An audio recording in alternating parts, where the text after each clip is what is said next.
The 2 years that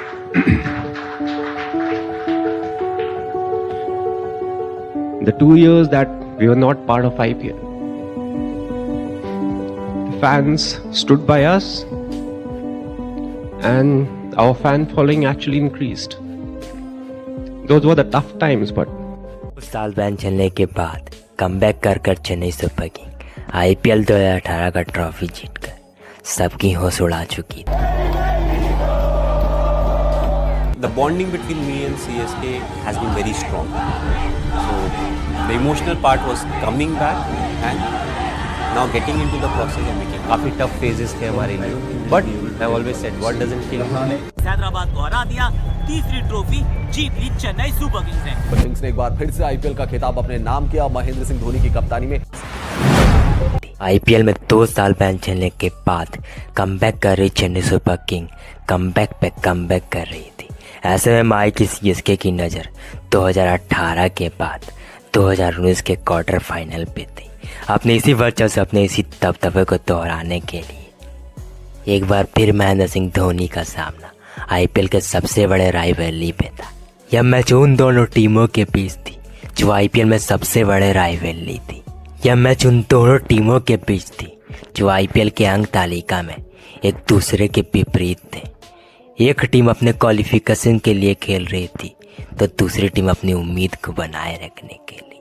नमस्कार, आप देखना प्रारंभ कर चुके हैं क्रिकेट डॉक्यूमेंट्री का स्पेशल एपिसोड माही का वर्चस्व की। 21 अप्रैल 2019 चिन्नास्वामी के स्टेडियम में दोनों टीमें अपनी संपूर्ण तैयारी के साथ मैदान पे उतर चुके थे। दोनों टीमों में फायर पावर की कमी नहीं थी। एक तरफ एमएस धोनी की सीएसके थी तो दूसरी तरफ विराट कोहली की आरसीबी थी। एक तरफ कैप्टन कूल था तो दूसरी तरफ किंग कोहली था। एक तरफ मिस्टर आईपीएल था तो दूसरी तरफ आईपीएल का किंग था। दिग्गजों से लसी ये दोनों टीम रोमांच की अलग पहचान बता रहे थे।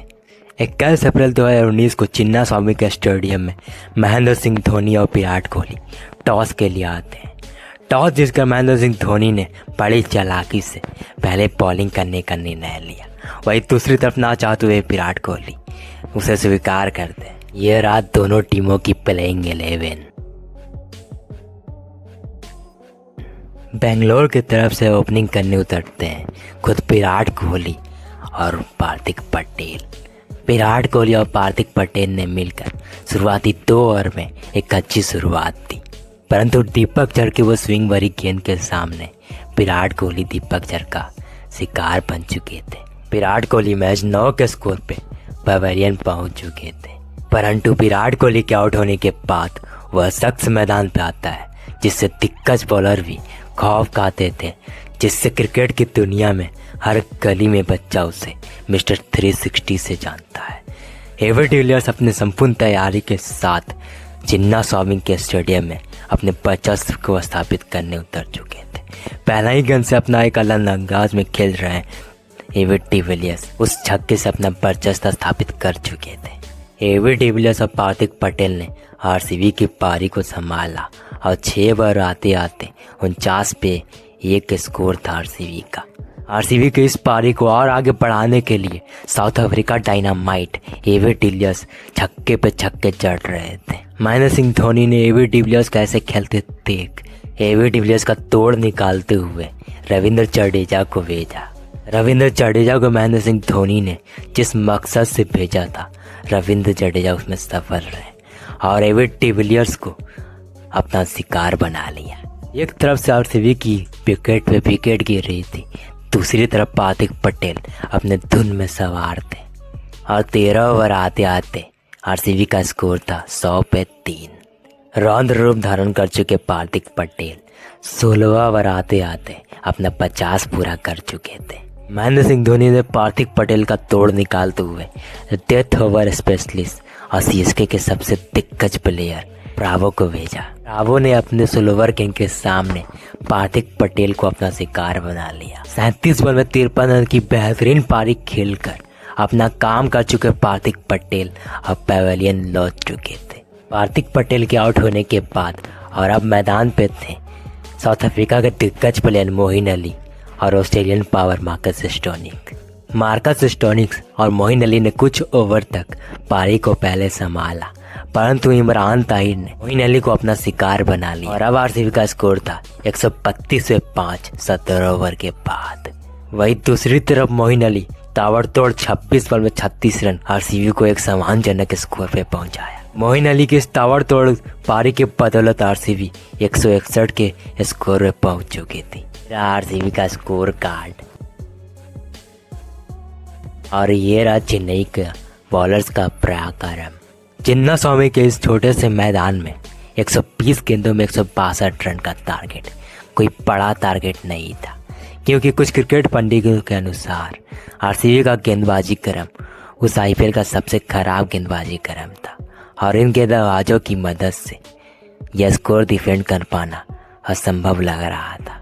इस मैच के लिए इतिहास हमेशा के लिए साक्षी बनने वाली थी। सीएसके टीम 120 गेंदों में 161 रन की इस छोटे से पारी को चेज करने के लिए तैयार थी और चेन्नई सुपर किंग की तरफ से उस समय के सबसे बेहतरीन ओपनर और चेन्नई के सबसे ताकतवर ओपनर फाफ डु प्लेसिस और शेन वाटसन उतरते हैं और वही दूसरी तरफ से आरसीबी की ओर से बॉलिंग करने आरसीबी के तेज प्रमुख गेंदबाज डेल स्टेन उतरते हैं। आरसीबी के प्रमुख तेज गेंदबाज डेल स्टेन शेन वाटसन को अपने स्विंग भरी गेंद के सामने अपना शिकार बना चुके थे। अभी अच्छे से पारी संभली भी नहीं थी कि मिस्टर आईपीएल 360 भी अपना विकेट खो देते हैं। एक के बाद एक विकेट गिर रहे चेन्नई सुपर किंग की टीम अब मुश्किल में पड़ चुकी थी। बैक टू बैक 2 विकेट लेने के बाद डेल स्टेन सीएसके के पारी को पूरी तरह से थाम चुके थे। वही 5 ओवर बॉलिंग करा रहे Umesh Yadav Faf du Plessis को अपना शिकार बना चुके थे। अब फाफ डु प्लेसिस भी पवेलियन लौट चुके थे और अब सीएसके का स्कोर था 5 ओवर के बाद 23 पे 3 और अब मैदान पे थे अंपाती रायडू और केदार जाधव। पावर प्ले में केदार जाधव विकेट खो देते हैं। ऐसे हालात में चेन्नई की डूबती नैया को पार लगाने वह शख्स मैदान पे आता है, जिसके मैदान पे आने से चारों तरफ से एक ही आवाज गूंजती है,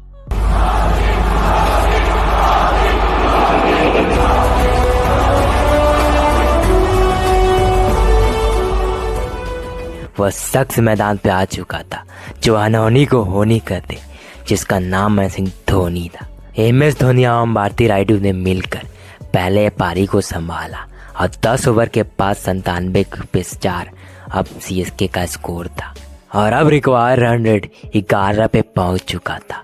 इसी को देख अंपाती रायडू ने पराक्रम करना चालू किया और 13 ओवर में रायडू ने उमेश यादव को 13 रन कूट दिए, परंतु प्रेशर में आ चुके रायडू एक गलत शॉट खेल बैठते हैं और अपना विकेट खो देते हैं और अब सीएसके को जीतने के लिए अगले 42 बॉल में 79 रनों की दरकार थी और सामने था दुनिया का सर्वश्रेष्ठ फिनिशर, दुनिया का सर्वश्रेष्ठ कप्तान, the God of Chinnaswamy Mahendra Singh Dhoni. परंतु 17 ओवर में महेंद्र सिंह धोनी के एक गलत रन आउट के चलते रविंद्र जडेजा रन आउट हो जाते हैं। रविंद्र जडेजा के आउट होने के बाद माही का साथ देने उतरते हैं ड्वेन ब्रावो और महेंद्र सिंह धोनी ने मिलकर पहले पारी को संभाला, फिर पारी को तेज किया, परंतु अभी भी सीएसके को यह मैच जीतने के लिए अगले 18 बॉल में 50 रनों की दरकार थी। 18 में डेल स्टेन को महेंद्र सिंह धोनी और ड्वेन ब्रावो ने मिलकर 13 रन कूट दिए। अब अगली 12 गेंदों में 36 रनों की जरूरत थी, परंतु 19 ओवर में प्रेशर में आ चुके ब्रावो एक गलत शॉट खेल बैठकर अपना विकेट खो देते हैं और अब सीएसके का स्कोर था 19 ओवर के बाद 136 पे 7। सीएसके को एक मैच जीतना था तो अगले 6 बॉल में 26 रनों की दरकार थी और सामने था दुनिया का सबसे फिनिशर महेंद्र सिंह धोनी। आखिरी ओवर में विराट कोहली ने उमेश यादव को बॉलिंग कराने के लिए भेजा और उमेश यादव की पहला ही गेंद पे महेंद्र सिंह धोनी का चौका सीएसके फैंस की उम्मीद को बरकरार कर देती है। उमेश यादव के पहले 3 बॉल में महेंद्र सिंह धोनी ने 10 रन बनाए। अब अगली 3 गेंदों में 16 रनों की दरकार थी और चौथी गेंद में महेंद्र सिंह धोनी ने 2 रन लिया और 5वीं गेंद में महेंद्र धोनी का छक्का आरसीबी फैंस की सांसें थाम चुकी थी। अब अगले 1 गेंद में 2 रनों की जरूरत थी, परंतु उमेश यादव का वो स्लोवर गेंद और महेंद्र सिंह धोनी का पल्ला टच ना होना, सीएसके यह मैच 1 रन से हार जाती है। दुनिया के लिए यह मैच पहले बेंगलुरु ने जीता था, लेकिन क्रिकेट के रियल फैंस के दिल महेंद्र सिंह धोनी ने जीता था। महेंद्र सिंह धोनी ने उस दिन 7 छक्के और 5 चौके की मदद से 48 गेंदों में 84 रनों की ताबड़तोड़ बल्लेबाजी की थी। अगर आप इसी तरह के शानदार मैच स्टोरी, क्रिकेट डॉक्यूमेंट्री हमारी आवाज़ हमारी अंदाज में देखना चाहते हैं तो हमारे चैनल क्रिकेट डॉक्यूमेंट्री को सब्सक्राइब कीजिए, क्योंकि इसी तरह के मैच स्टोरी, क्रिकेट डॉक्यूमेंट्री हमारी आवाज़ हमारी अंदाज में आती रहेगी।